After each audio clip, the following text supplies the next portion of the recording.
The first thing really to do is to get a good use of the sense of the screen. Now, you can see here a map of where you are. If you tap the map, then it will hide and display these icons on the screen. You can push the traffic button here, you can push the map view here to see what it looks like from a satellite view, should that be useful. You can also push here the charging button, which will show you where the nearby Tesla superchargers are, as well as some of the other brands that you can use to work with your Tesla car. Now, you have a number of different controls here. You have the defroster, which I have set because the windows are defrosted.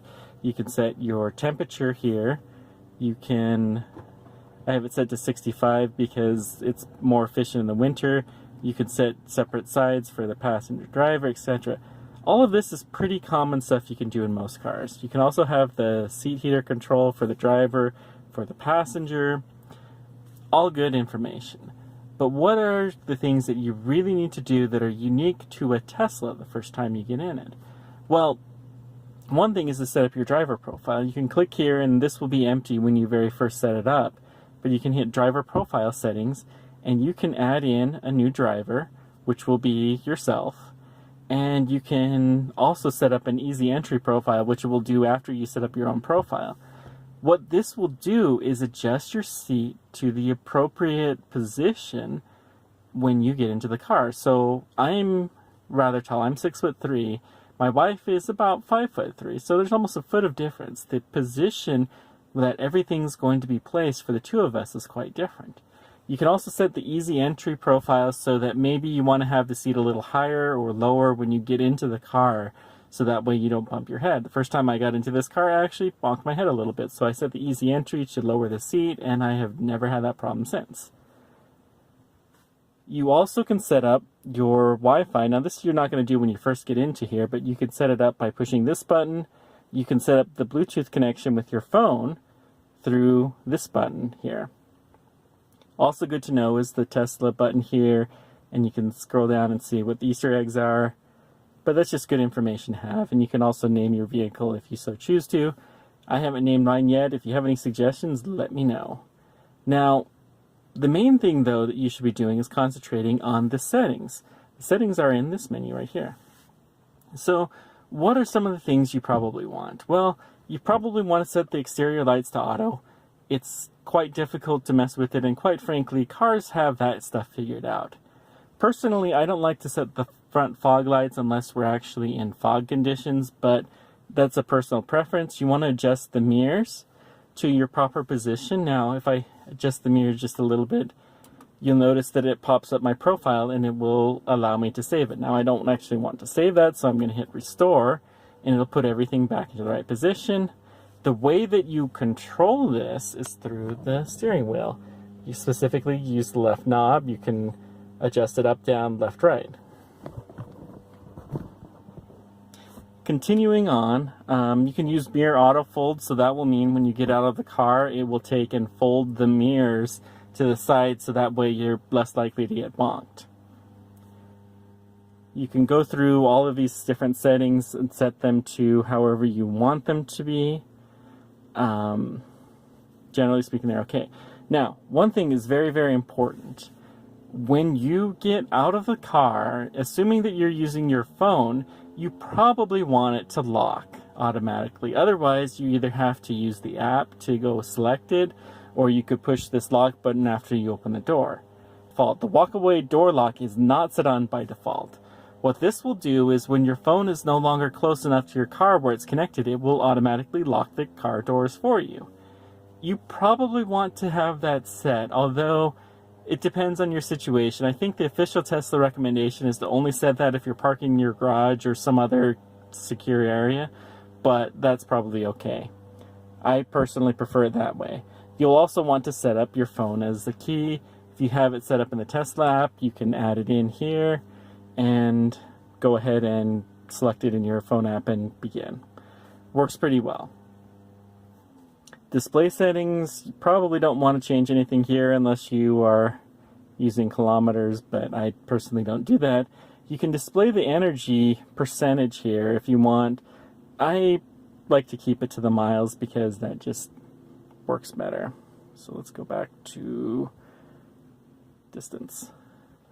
driving. For the most part, you're probably going to want to keep these things standard. If you're really, really having a hard time with regenerative braking, you can set it to low and you can keep your acceleration from going too high. Creep will do the thing that in a gas car, when you let go of the brake, you will actually creep a little bit forward. It's probably better to get used to it not doing that, but if you're just giving somebody who's having a really hard time, you can do that. When you first start autopilot, none of these things will be on. I personally suggest you turn them all on. It will give you an alert saying the proper use of these things and let you know what everything is doing. And so you can go ahead and opt into that.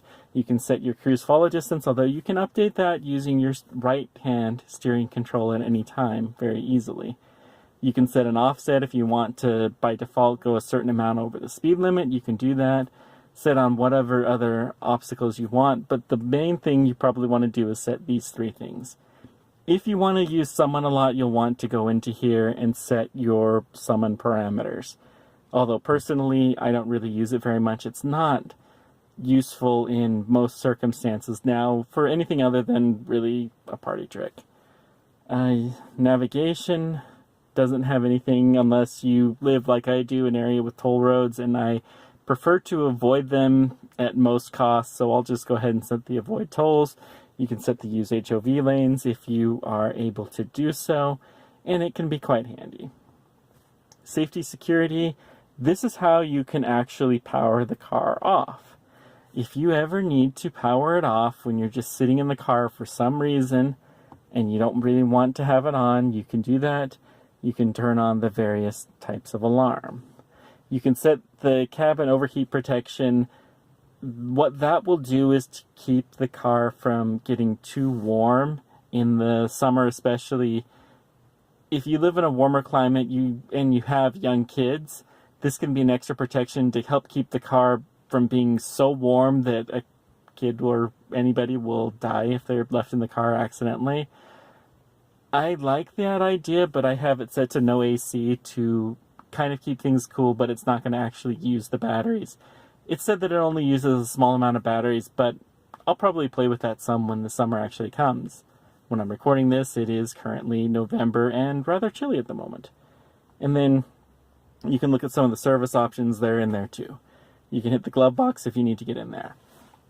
Okay, so you've got used to all of this. Now, what do you actually do when you get to the wheel?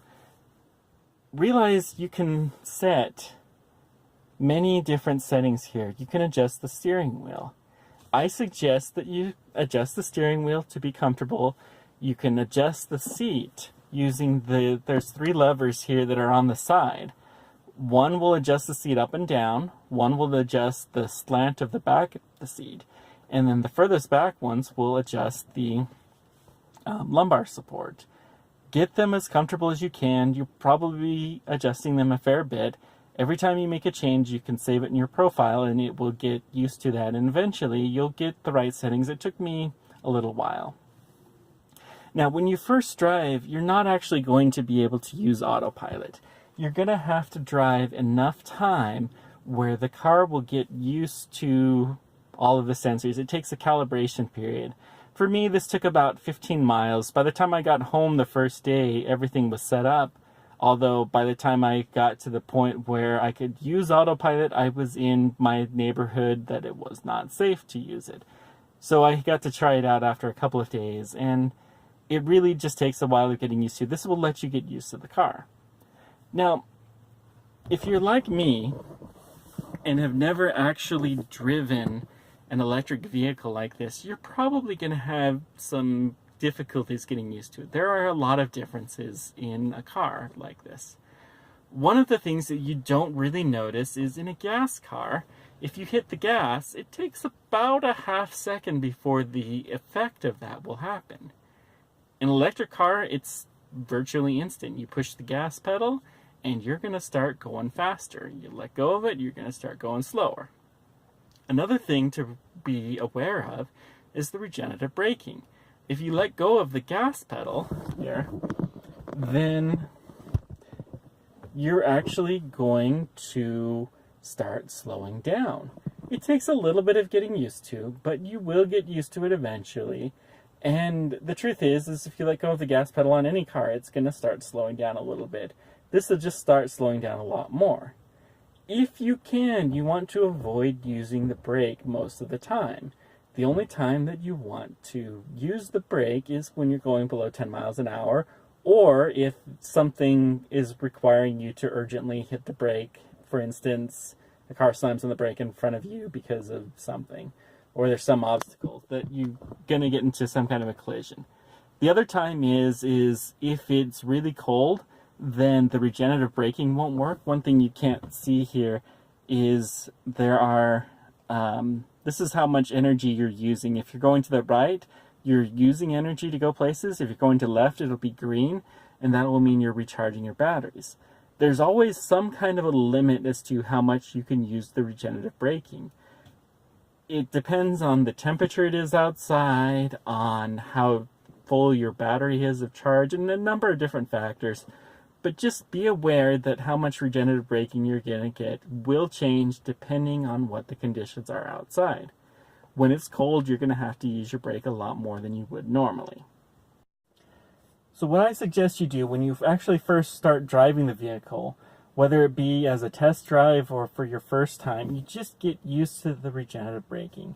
You'll probably put it in reverse at first, and you get the backup camera, you can take a look and go through there. And you just want to get a feel for how the car is actually going to drive.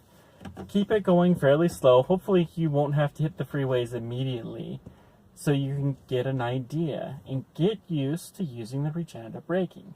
Now, one other big tip that I did not realize for the longest time, when you are completely stopped and you have your foot on the brake, it will have a little H with a circle around it and a couple of other curved lines.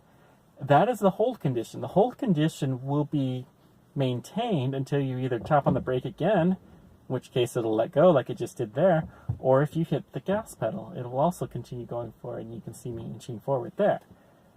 It's a very, very useful feature, and so when you're stopped at a traffic light, you can just put your foot on the brake, stop the car, and then you can just sit here and kind of wait for the light to turn green where you can tap on the gas and go. Let me know what tips you guys have for new Model 3 owners. Let me know whatever questions you have as to what the experience is like. I've had my car for about 2 months and I absolutely love it. It's really been a life-changing thing for me. And you totally get used to all of the kinds of little quirks. It is a different kind of vehicle. It does take some getting used to. But once you get used to it, it's absolutely wonderful. Thank you guys much for joining me, and until next time, keep on tracking. Take care.